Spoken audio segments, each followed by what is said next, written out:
Sorry, I can't hear you over the sound of my lightsaber. I built this.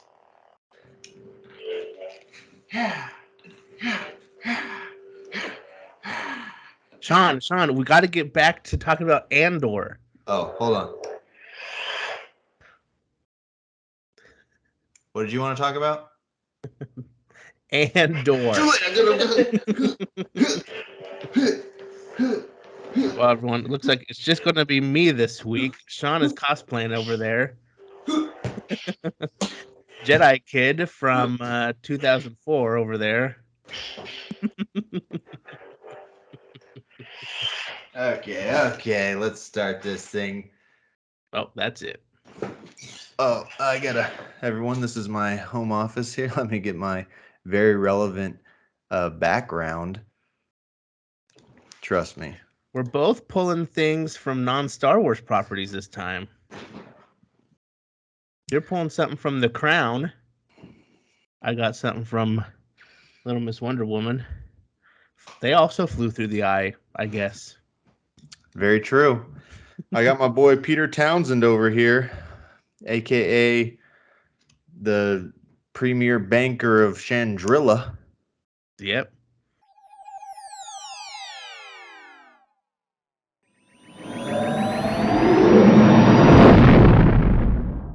Welcome, everybody, to another episode of Dads of Dagobah, where we are behind on reviewing what some are calling, Joseph, the greatest Star Wars TV show to ever be created.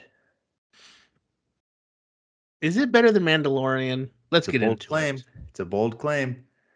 Before we answer that question, though, do you have a word of the week? My word of the week this week is I wasn't prepared for a word of the week. I got Give one. me a second. Okay, you give yours. I'll come up with mine. My word of the week is due process. Because our boy Andor at the end of this latest episode just got slammed with a 6-year prison sentence. He didn't even have a defense lawyer up there. He got thrown up in front of there. There was no trial. It's hard times in the Empire right now if you're a tourist. Oh, I know what my word of the week is. Breakfast cereal. Nice. We have our first in canon cold cereal with blue milk. And if they don't market that at Galaxy's Edge, Disney is stupider than I thought. So They need to serve that for breakfast at Docking Bay 7 in Galaxy's Edge. he had it again this week, I think, too. Didn't he have it 2 weeks in a row now? I feel like it's been 3, even maybe 3. He's just at home, just sitting there doing nothing, just eating cereal with his mom, who constantly criticizes him.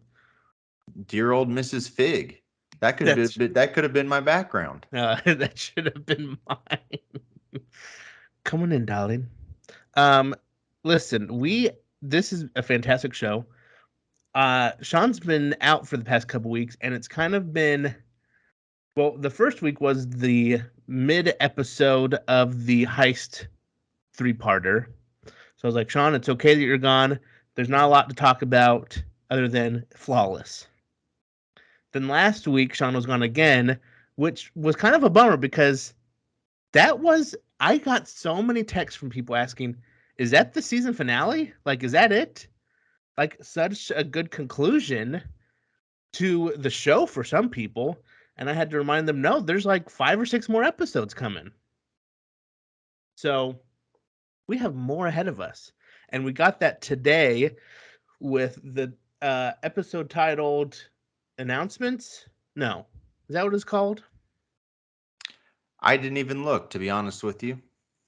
This has been described as a transition episode before we get into another 3-episode arc, which I assume will be Andor in jail somewhere. We may see a time jump. I'm wondering if we're going to see something like that. Not too much of a time jump because I feel like there's other pieces of the fire going. But anyway, So far, so good. Where should we start, Sean? Should we start back at review the heist episodes? Let's do that. Yeah. So I have no problems with anything. It's been wonderful. Honestly, after last week's episode, I saw a poll on Twitter and I sent it to you, Sean, and it was what's the best Star Wars show? I voted Andor.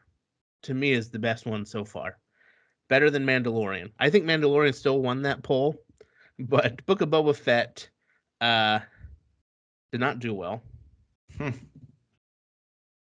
So Here's the thing is I think something interesting is what I'm seeing on social media about Andor is overwhelmingly positive. People are saying it's a fantastic show. I'm reading a lot of opinions that it's the best Star Wars show so far, those types of things. But then I don't know if you've seen some of this like data coming out from Disney Plus that it is also like the least watched, least popular in terms of views show that any of the Star Wars shows have, you know, um, experienced on Disney Plus. as a caveat, just so I did more research into that. I think it is based on social media engagement. So Oh, it's okay. the really Disney Plus didn't release numbers. I think it's just really the only thing you can say is it's the least talked about show on social media, Interesting. which I agree with because even with us, we've missed episodes to review because it's a different type of show. There's no cute character for people to just go gaga over. There's no big cameo like Luke Skywalker or, anything like that. Boba Fett Boba or Fett or Obi-Wan or Darth Vader, there's nothing to kind of grab all those people kind of teetering on the edge of watching. I so I have felt like for me, what I'm looking for out of kind of Star Wars content, I do think that this is so far, we're 7 episodes into the 12 episode season. So far, this is shaping up to be probably the best Star Wars show that, in my opinion, for my own enjoyment. I really liked The Mandalorian. I really liked Obi-Wan. I liked parts of Book of Boba Fett.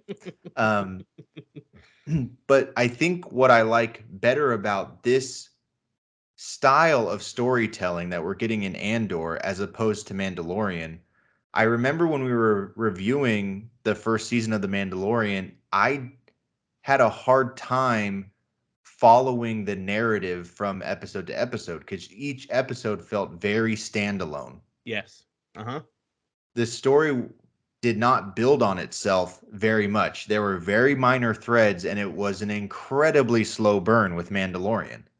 Now, there were cool things, Baby Yoda, the Mandalorian in general, the places he was going. Like, it was entertaining to watch, but I'm much more invested and engaged in the Andor narrative and story because it's building continuously from episode to episode. Yeah. And there's no filler episodes. Even this week, which I feel like could by some means be construed as a filler since it's not going to fit into either three-part arc, it was still a fantastic show that I was like, they're setting up so much now. Like now they're getting ready for where are they going with this? Now he's going to jail. Anyway, just and then there's a strife between the rebellion already, Mon Mothma and the other guy. Anyway, Yeah. and I agree with like Mandalorian and maybe even with Book of Boba Fett at sometimes. There were some filler episodes where we're like, okay, we can kind of take a week off here. This was an episode that took us really nowhere, was fun, but ultimately doesn't really matter. This you can't miss an episode. And I even in this week's episode for Andor, there are there's surprisingly little action in this show.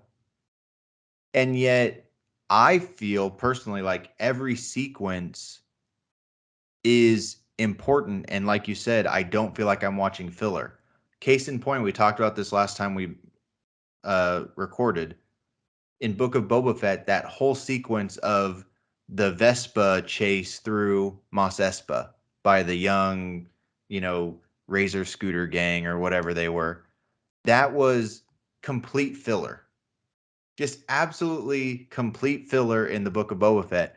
I don't feel like we've gotten a single sequence like that in Andor.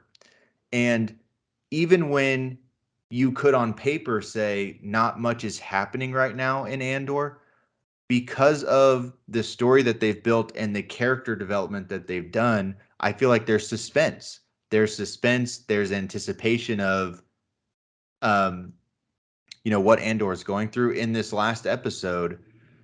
I just finished watching it, and even when he was just walking around that last planet, that kind of beach touristy planet, and my wife was like, "What are we like?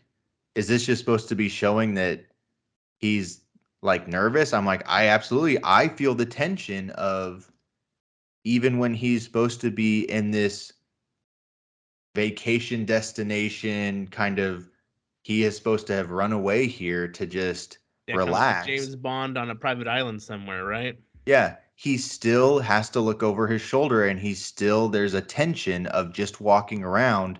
The presence of the Empire has become suffocating.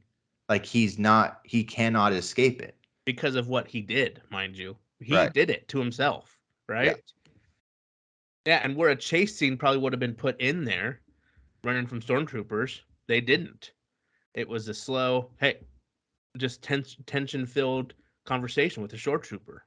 And then a K2 droid comes, and you're like, oh, cool, it's a K2. Oh, he's dragging some bodies. Oh, he's about to choke slam. Oh, it's just like from one thing to another, it just keeps building on itself, right? Yeah. There hasn't been, there hasn't, when you're talking, I was like, there hasn't been a chase scene, there hasn't been a big monster. There, all these Star Wars tropes that I feel like feel essential sometimes, not in the show. And so I liked, maybe it was a couple weeks ago where you were asking me on our chat, like, what is it about the show that makes, like, what you can't put your finger on why you like it so much? Because it's subverting your expectations. Oh my gosh, that's why. Yes, I forgot that that's the secret formula. No, I mean, like, uh, it's being a Star Wars show without being dependent on Star Wars, you know? Where a Star Wars show would have put stormtroopers right on Ferrix right at the beginning. This one didn't. This one did middlemen.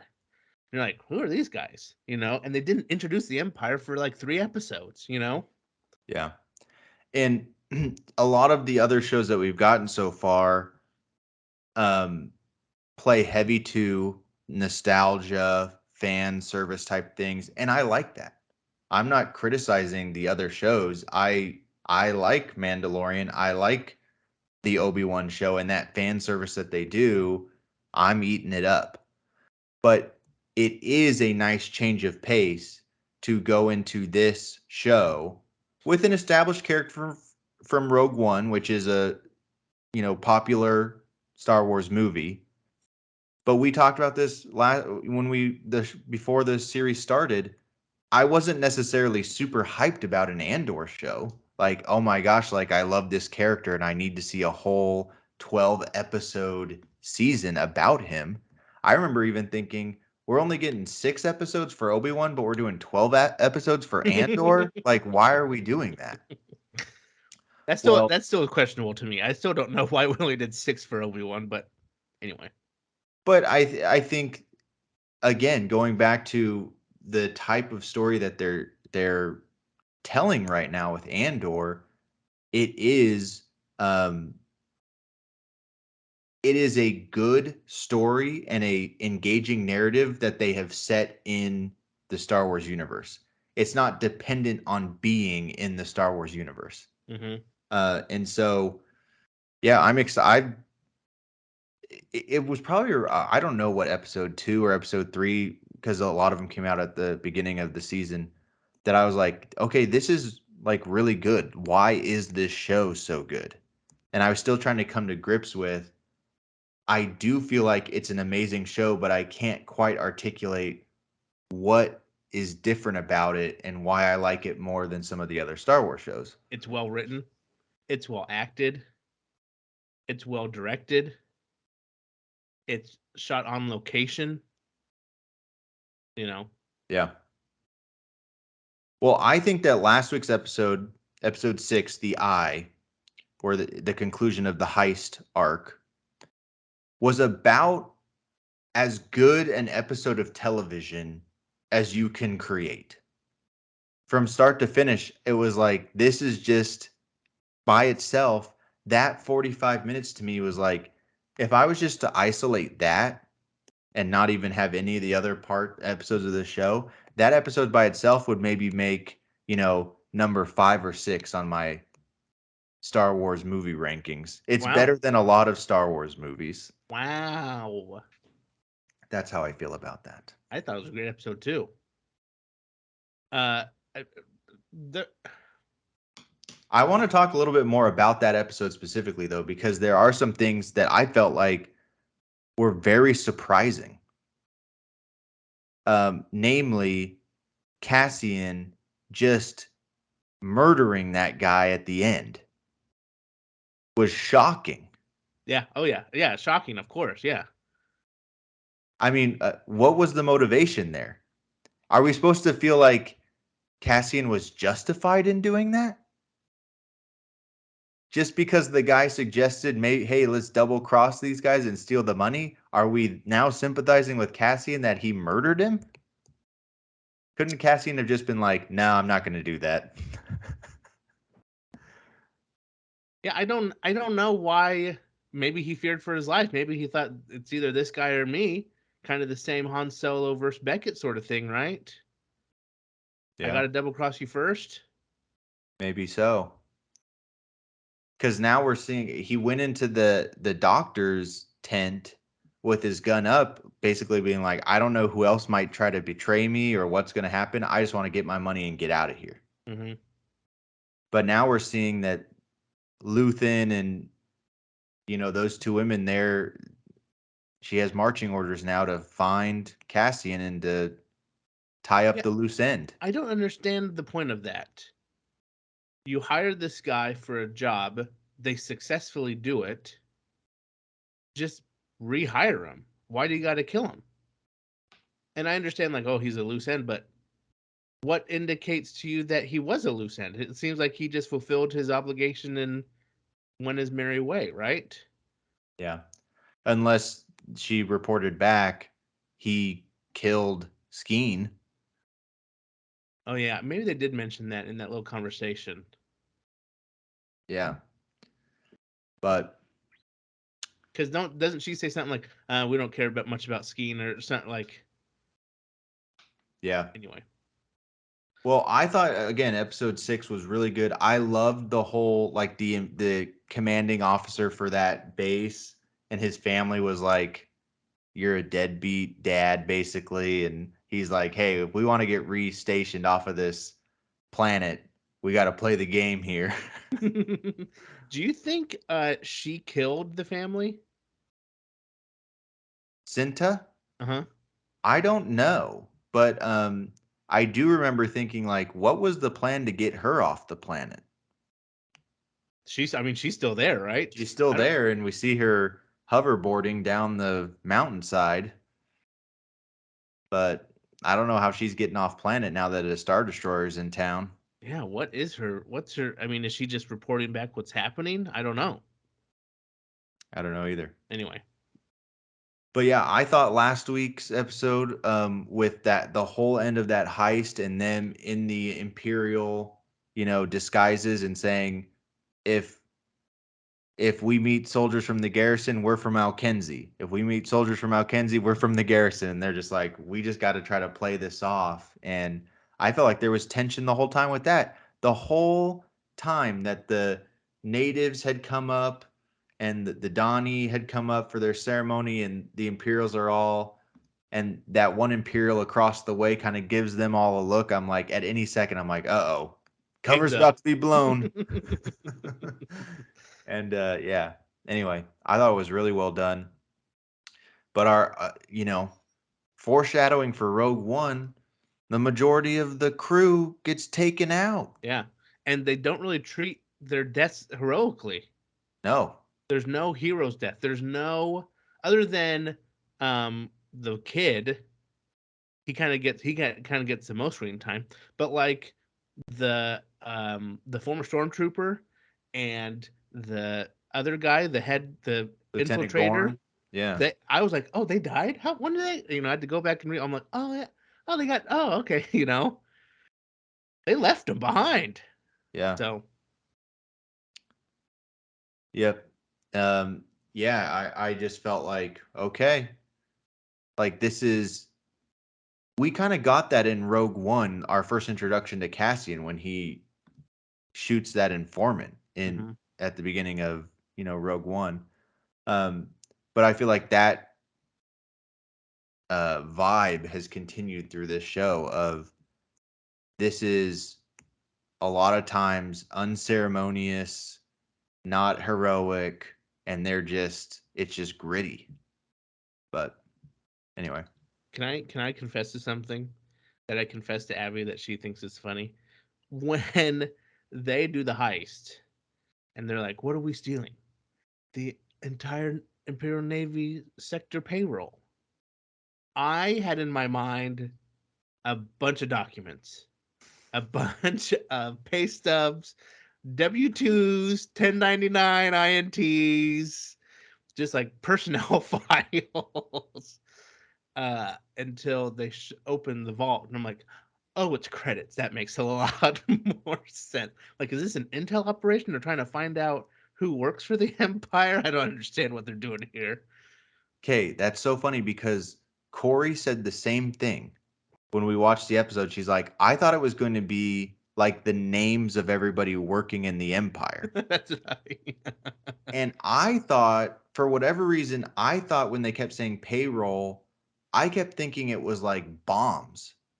That it was like when like a aircraft Oh, like drops its payload? payload. Oh. And I was confusing payload and payroll. So I thought, it's when they were saying it's the quarterly payroll for the Empire, I thought, oh, it's like all of their bombs and munition. Like they're stealing all the weapons and they're going to use the weapons and like bomb Imperial sites. All three So of us. when they opened the vault and it was like gold stuff, I'm like, what is that? I'm like, at first I even thought it was like, are those missiles? Like, what are those? And then I realized I'm like, oh, they're stealing money. That, ooh, completely over my head. I did not realize they were stealing money. That's too funny. Leave us a comment down below what you thought the quarterly Imperial payroll was. Uh, yeah, it's too funny. I mean, the tension built, um, similar to episode 3, where there's that scene where the people of Ferrix are banging, and that kind of drives the tension of the episode when Cassian is kind of dodging in and out of the town.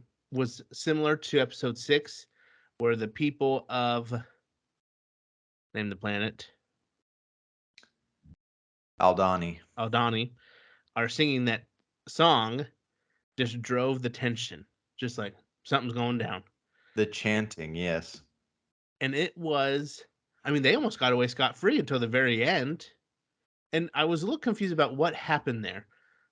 They put a jammer or something on the communications, and it fizzled out or lost its battery or something or malfunctioned. Is that kind of what the idea is? I guess so. So my understanding was, to open the vault, they had to get the commandant's hand signature, but then they also had to get a secondary confirmation from Alkenzi, the airbase.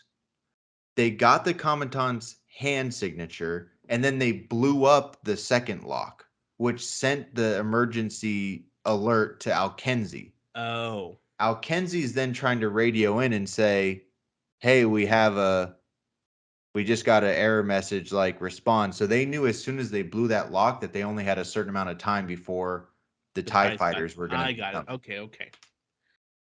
But I do agree with you. I didn't quite understand how the jamming the comms and that little glitch, short circuiting of that little piece of equipment tied into that. Mm-hmm. Because all of a sudden, then the guy at the base, he could hear uh the The crew squads, talking to each other, the right? crew talking to Yeah. each other. And then he went down with the other people and caught him red-handed. That was a tense moment too. Like right then, like you would think the head honcho guys would be shouting like, "Get him, kill him, shoot him!" But he Seriously. knows his family's in trouble. And then poor guy, he straight up heart attack. The stress, he couldn't fit his belt on because he had gained a few too many pounds. Uh-huh. And then they're hustling him back and forth. He's doing more exercise than he's done in years trying to load all of these credits, 80 million credits onto this ship.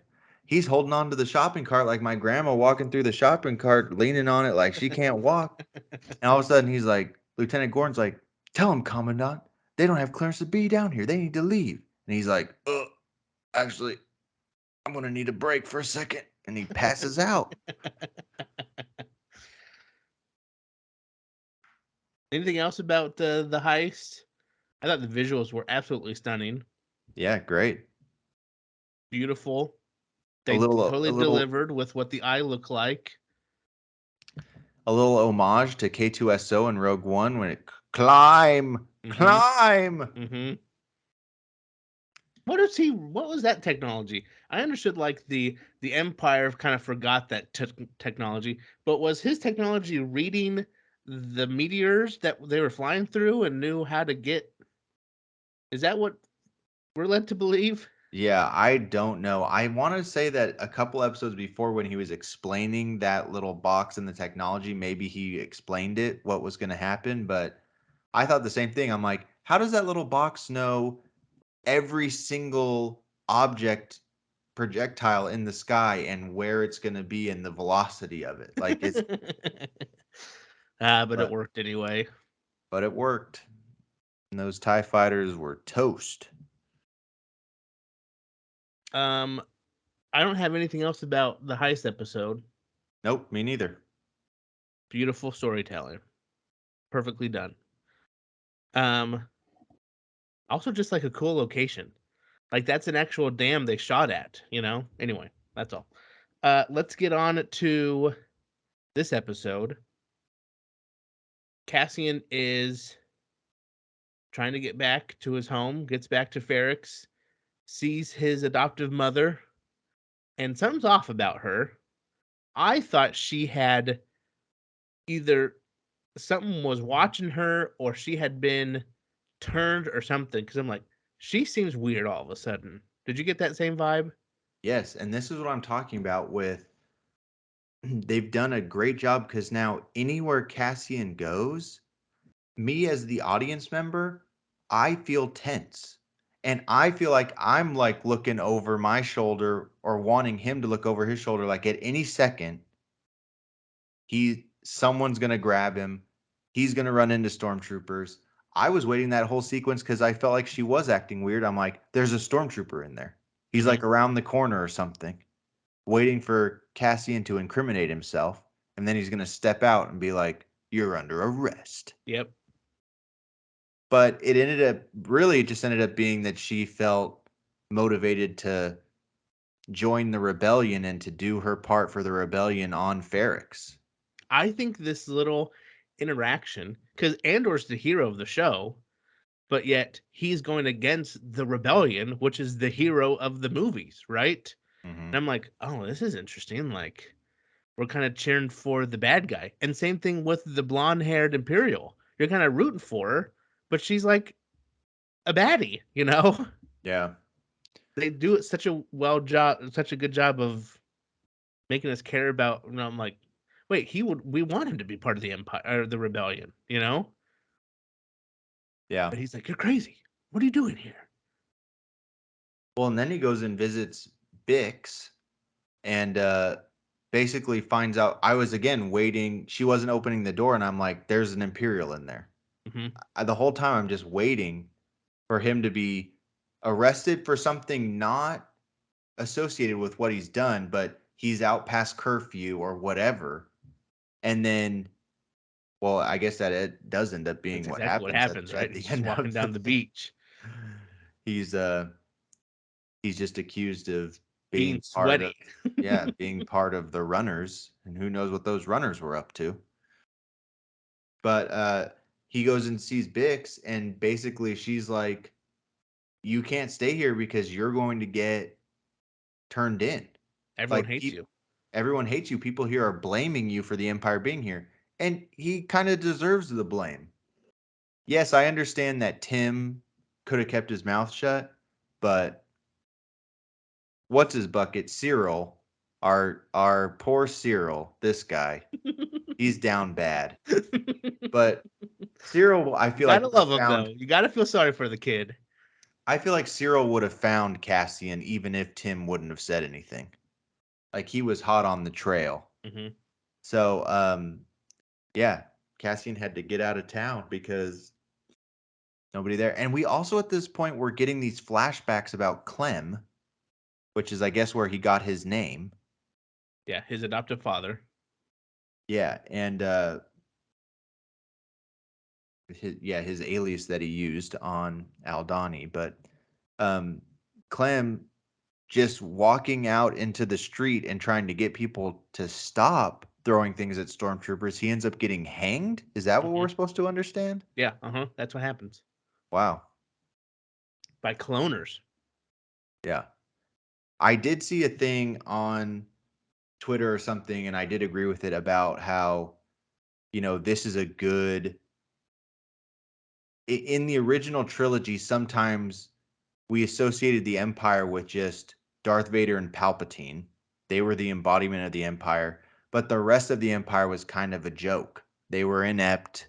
They were goofy stormtroopers that couldn't hit anything or kill anything. They were defeated by Ewoks, like that type of thing. And this show, in my opinion, has done a really good job of making you feel like you feel the suffocation and the hopelessness of being under the Empire's rule. Well, they make TIE fighters frightening, Yeah. you know. That TIE fighter sound comes by, I was like, oh shoot, there's a TIE fighter. Any other story, TIE fighter's like, oh, send 100, send 1,000,000, who cares? Like, they'll shoot them all down. Yep. But a single TIE fighter, like, oh dang, this is it. At any second, he's going to open fire on these people and just have a little shootout. Yeah. Well, and I mean, the, we have not seen necessarily, oh, you were just in the wrong place at the wrong time and you're literally being executed for it. Mm-hmm. That is a level of, you know, kind of dark, gritty storytelling for Star Wars that I guess we have had it in certain, in the movies and stuff like that. But anyway, it feels very human. They've kind of humanized it. Yeah. Let's talk about our friend gets a new job at what is it, weights and measures or something, standards. Fuel scarcity or That's right. something. Yeah, yeah, yeah. Well, there you go. What the biggest thing that I'm waiting to see on this still is who is Uncle Harlow? We need to see this man. Yeah, who is he? And we're basically by him taking that job, Cyril, the boss guy, expunges his record and clears his record, it sounds like. So he's not going to be held accountable for his failures on whatever it was, Morlana 1 or whatever that was. Mm-hmm. Um anyway, so I found that interesting and I'm still like what's the arc for this guy? Like is he still just consumed with the idea of trying to find Cassian? And Can I I guess throw out a crazy idea? okay. I think he's going to join the rebellion, and I think blonde girl is going to join the rebellion too. I think she might be a rebel. Really? Yeah, that's just my thought. I'm calling it now. Episode 7. Mark it. She's a rebel. She's going to find Andor and she's going to join the cause. Because that's what they do with strong Imperial ladies in Star Wars. Is all of a sudden you're like, oh, sweet. This is cool. Never mind. She's joined the rebellion. Okay, so that we have a sample size of 1 when that happened. Generoso. Or not Generoso. Why? You Gosh, can why do can't I it. think of her name right You now? can do it. Come on. Inferno Squad. Inferno Squadron. Starts with an I. Oh, Iden Versio. Yep. There it is. Yeah, I don't know that I believe that the blonde Imperial officer is a rebel. Um, but I could see Cyril joining the rebellion. Does her sidekick, blonde Imperial lady, he looks like Thrawn to me. He looks like Thrawn from the very end of Revenge of the Sith on the deck of the Star Destroyer. I know he's not Thrawn. I know he's not. But I'm like, is that Thrawn? What what's he doing there? Anyway, Yeah, that's I don't know. all I wanted to say. Also, Admiral Yularen is there. Yeah, he's like the narrator of the Clone Wars Uh-huh. animated series. Yeah, Admiral Yularen. Well, I think there are still a few threads that there's kind of a lot still going on, even though we just finished that heist arc and we're in this kind of transition bridge. I feel like things that they're still kind of teasing for us. Andor's sister, like, Yes. where is she? What happened to her? The fact that we're getting Aunt Petunia telling him, "Don't go look for your sister," Don't is look for her. clearly all right. The sister's still relevant to the story Uh-huh. then. Um, who Cyril and his whole trajectory, and who's Uncle Harlow, and what's his end goal? What's he trying to do? Is he still going to try to go find Andor? Like, okay, Luthen and his squad now trying to find Andor to kill him to clear up the loose end. Um, and then Mon Mothma, which we still haven't talked about, and her arc with, like, is her husband is obviously, we're not supposed to like him. We're supposed to hate that guy. Also, is I he hate him. cosplaying as a Jedi? He looks like a Jedi with the robes and the hair. I hate him. And I don't have a lot of patience for Little Miss Teenage Angst either. And I'm like, so is the husband like also, I get the feeling that they're setting up that the husband is going to be an informant on his own wife. Oh, for sure. Yeah, yeah, yeah. I Like, agree. he's obviously loyal to the empire and he doesn't like that his wife is involved in so many humanitarian anti-imperial overreach type initiatives. I think that's what she's telegraphing too. She doesn't trust him. She thinks she's trying just with her driver. She's hiding just as much from him as she is from her driver, right? Yeah. So I mean, she clearly so from what I gathered, she did not know about, nor would she have Signed off nor on? nor would she have endorsed the heist. No. Uh-uh. She's like, that's not how we need to do this. And Luthen is like, too late to turn back now, baby. We're on our way. Who what does he say? Who makes a weapon but never uses it? Right. She's like, "Do you know the people who suffer?" And he's like, "Good. They need to." Yeah. Basically, he's saying we need Palpatine to overreact and we need to stoke the fear because the Empire has basically been choking us so slowly that we haven't even noticed or we don't care about it. So it needs to be like a harsh where the people are like, hey, we don't want to live under Imperial rule like this. Um, Yeah, from 6 months to 6 years, right? That yeah, jail sentence. yeah. Well, I mean, They don't have to wait too much longer because Emphas Nest is about to bring them a whole bunch of coaxium that they can sell. It's going to fund basically the whole operation. And don't forget about the rebels on Lothal. They're coming too. Oh yeah, yeah.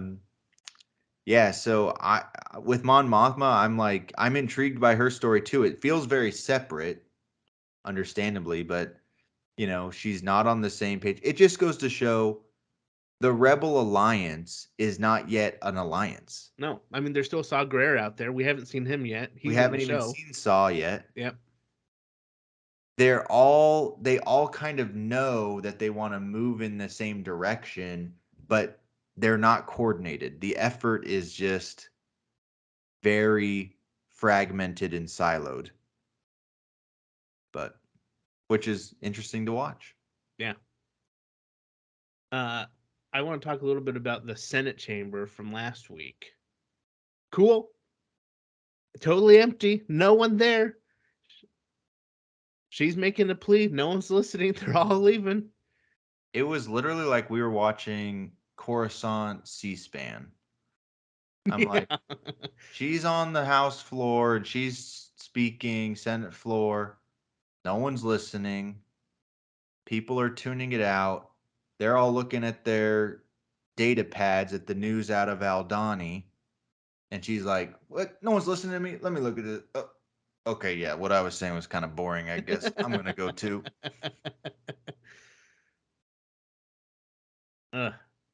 Is there anyone else we're missing?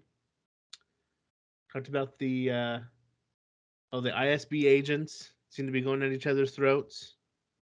He says, what does he say to her? Like, good move, watch your back. Yeah, watch your back. I don't really know what that guy's motivation is, the head guy. I think he just wants infighting now. He wants to see who the cream of the crop's going to be. Yeah. Here's a question for you.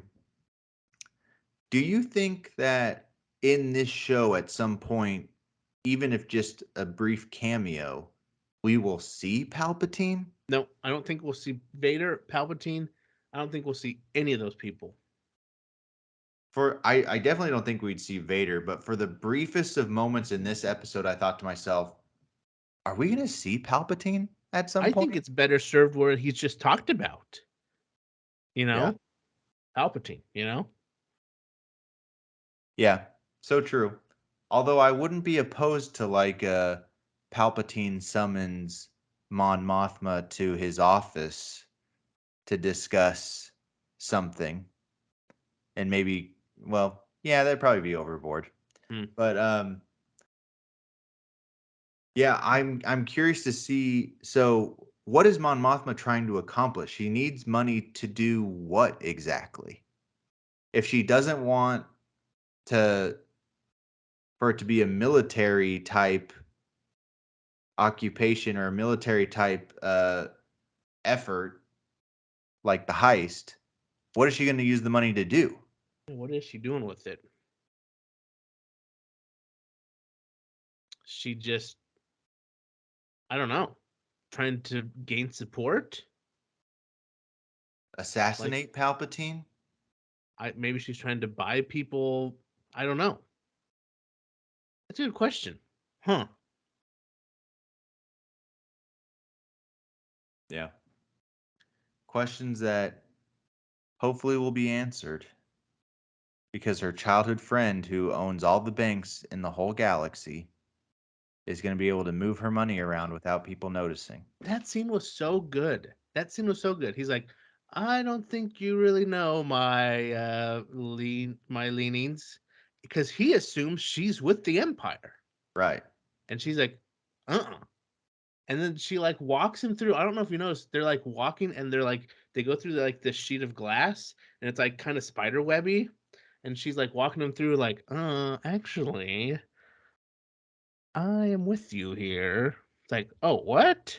She's like, I don't want to one up you, but I am the leader of the rebellion. I loved it. I don't know if you heard of me and my old friend B.O. Bail Organa. Ever heard of him? We basically started this thing you're welcome to join us, but we're the founders. Ever heard of Kanan? Kanan Jarrus. I, I I really like that scene because I just like those types of scenes anyway. You know, it's something that we haven't seen as much in Star Wars. It's espionage, it's political intrigue, that type of stuff where she's walking in through a party. It's a nice dinner party in Coruscant, and she's, coaching him through, okay, Keep smiling. smile, Keep pretend like smiling. we're talking about a childhood story, all that kind of stuff. While but neither of them are being direct. She's smart enough to not be like, I'm starting a rebellion to overthrow the empire. I know who did the Aldani attacks. She's being very discreet. She's giving him the information that he needs to know to let him know I am, this is a front. I am actually much more extreme in my anti empire leanings than I'm projecting. A stone in And the hand until they notice the knife at the throat. Yeah, and so I need your help from this guy, Peter Townsend. Lovely. What a great show. Great show. So if that was episode 7, but there's 12 episodes, are we sure that this episode 7 wasn't the first episode in a 3-episode arc? Because if there's Uh, 12, that would be four arcs, 3 episodes each. are we sure it's 12 episodes? No, I just thought it was. I could be wrong though. Uh, oh, it's 12 episodes.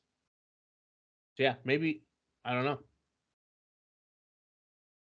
Well, obviously Cassian's not going to spend 6 years in jail. No, I just wonder. Yeah, I wonder if there's some. Maybe there won't be a time jump.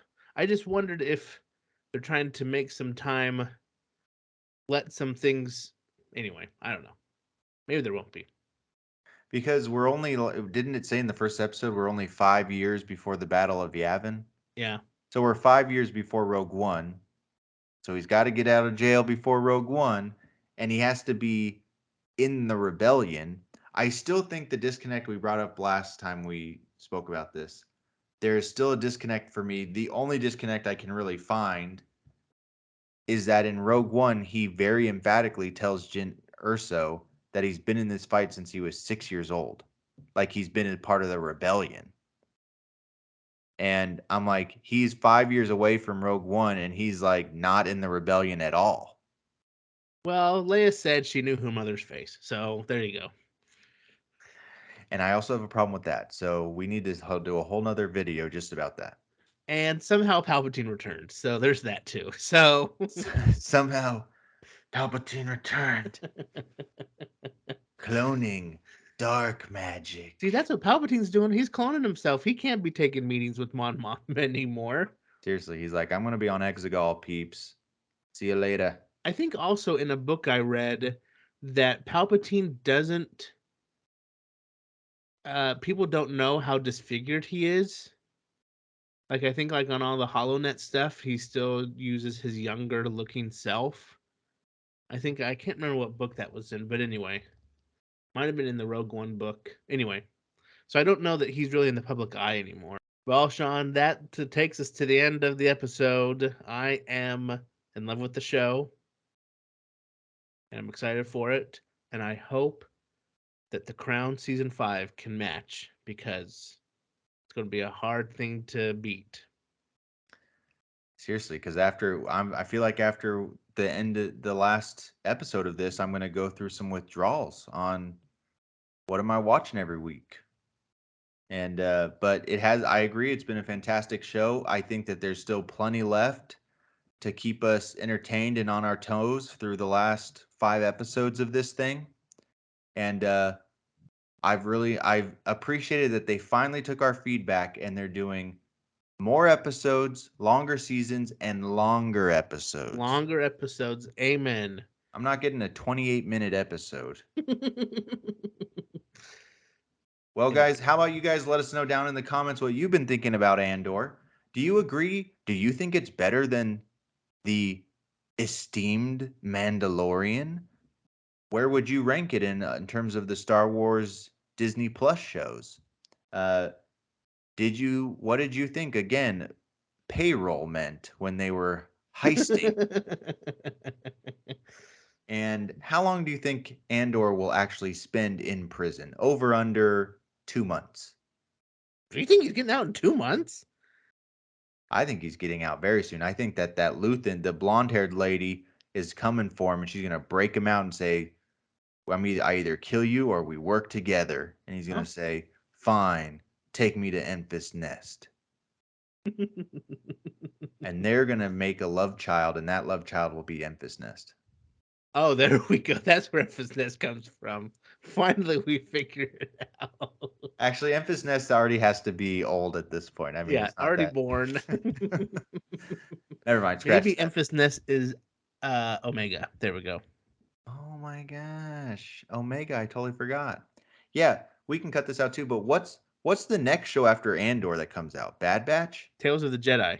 Oh, Tales. Oh yeah, That's next week. those are just gonna be shorts though, right? Yeah, I think the whole thing put together, it's all dropping at once. I think the whole thing's like an hour and a half Okay, long. well, let's do a review of that too. It's gonna be Count Dooku. It's gonna be Qui-Gon. It's gonna be Baby Ahsoka. Baby Ahsoka. Yep. It's gonna be. I think Yaddle's in it too, or something crazy. Oh yeah. Now we're finally gonna see how Grogu was conceived. Well, and that's it, folks. Thanks for watching. Until next time, Sean. This is the way.